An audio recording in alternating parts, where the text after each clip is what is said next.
வணக்கம். அக்ஞான கிறுக்கனில் 231வது ஒரு தொகுதி.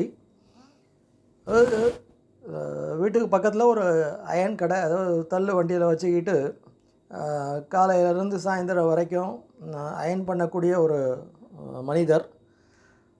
அப்போது வீட்டில் இருந்து அந்த துணிமணிகள் அதெல்லாம் அயன் கொடுக்கறது வழக்கம். அப்போது ஒரு நாள் என்ன தோணுச்சுன்னா, ஒரு துணிக்கு 12 ரூபாவோ 13 ரூபாவோ வாங்குறாரு. இப்போது நம்மளே வீட்டில் அயன் பாக்ஸை வச்சுக்கிட்டு அயன் பண்ணால் என்ன, ஒரு மிச்சம் பிடிக்கலாமே அப்படின்ற மாதிரி ஒரு கருத்து. அது நிறைய பேர் அதை ஆமோதிக்கவும் செய்கிறாங்க.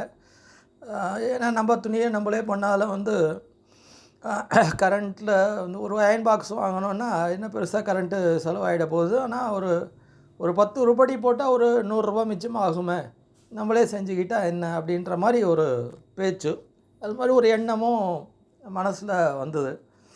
ஆனால் இதை யோசிக்கும்போது பார்த்தோன்னா, அவர் காலையிலேருந்து சாயந்தரம் வரைக்கும் அந்த வெயில்லையோ இல்லை அந்த மழையிலையோ அந்த துணிமணிகளை பெருசாக ஒன்றும் ஒரு நாளைக்கு ஒரு மிஞ்சி போனால் ஒரு 500 ரூபா சம்பாதிக்கலாம். ஆனால் அதில் தான் அவருடைய குடும்பம், அவருடைய அந்த வாழ்க்கை, ஏன்னா இப்போ இருக்கக்கூடிய அந்த விலைவாசி நம்மளுக்கு நல்லாவே தெரியும். அப்போ பெரிய வாழ்க்கை ஒன்றும் வாழ்ந்துட முடியாது. அவர் சரி, நம்ம எல்லா துணிகளும் நம்மளே செய்யலைன்னா கூட ஒரு சில துணிகள் ஒரு 4-5 உருப்படி அவர்கிட்ட போட்டோன்னா அவருடைய ஒரு நிலைமையும் சீராகும் அப்படின்றவங்க. இது மாதிரி இல்லாமல் இது மாதிரி இந்த பூ விற்கிறவங்க, காய்கறி விற்கிறவங்க, இவங்களுடைய இந்த இது நம்ம விலை கேட்கும்போது ஒரு முழம் 30 ரூபா 40 ரூபா, ஐயோ கொள்ளை அடிக்கிறாங்களே அப்படின்னு சில மாதிரி பார்கெயின் பண்ணுறது கூட நம்மளுடைய ஒரு வழக்கம்தான். ஆனால் இதே நம்ம யோசித்து பார்த்தோம்னா, இதன் மூலமாக அவர்களுடைய ஒரு குடும்பம் என்ன தான் ஒரு 5-10 ஒரு பெருசாக லாபம் வந்தால் கூட ஒரு பெரிய ஒரு மாடி வீடு அவங்களால கட்டிட முடியாது. இதே நம்ம ஒரு சூப்பர் மார்க்கெட்டுக்கு போகிறோம், இல்லை ஒரு மாலுக்கு போகிறோம் அப்படின்னா அங்கே எல்லாமே கிடைக்கும், எல்லாமே ஒரு பேக் பண்ணி. ஆனால் அதே மாதிரி பார்த்திங்கன்னா அந்த விலையும் என்ன பண்ணிவிடுவோம்னா ஃபிக்ஸட் ரேட்டு, அவங்ககிட்ட போய் நம்ம பார்கெயின் பண்ண முடியாது.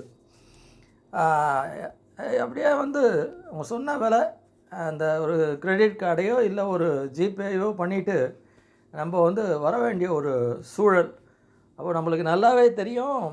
அதுவும் அந்த இது கடையில் நம்ம தரம் பார்த்து பொறுக்கி எடுத்து வாங்கக்கூடிய ஒரு நிலைமை இந்த சூப்பர் மார்க்கெட்டில் இல்லை. அவங்க என்ன போடுறாங்களோ அது அப்படி வாங்கக்கூடிய ஒரு நிலைமை. ஆனால் அது நம்ம ரொம்ப ஒரு பெருமையாக நினைக்கிறோம்.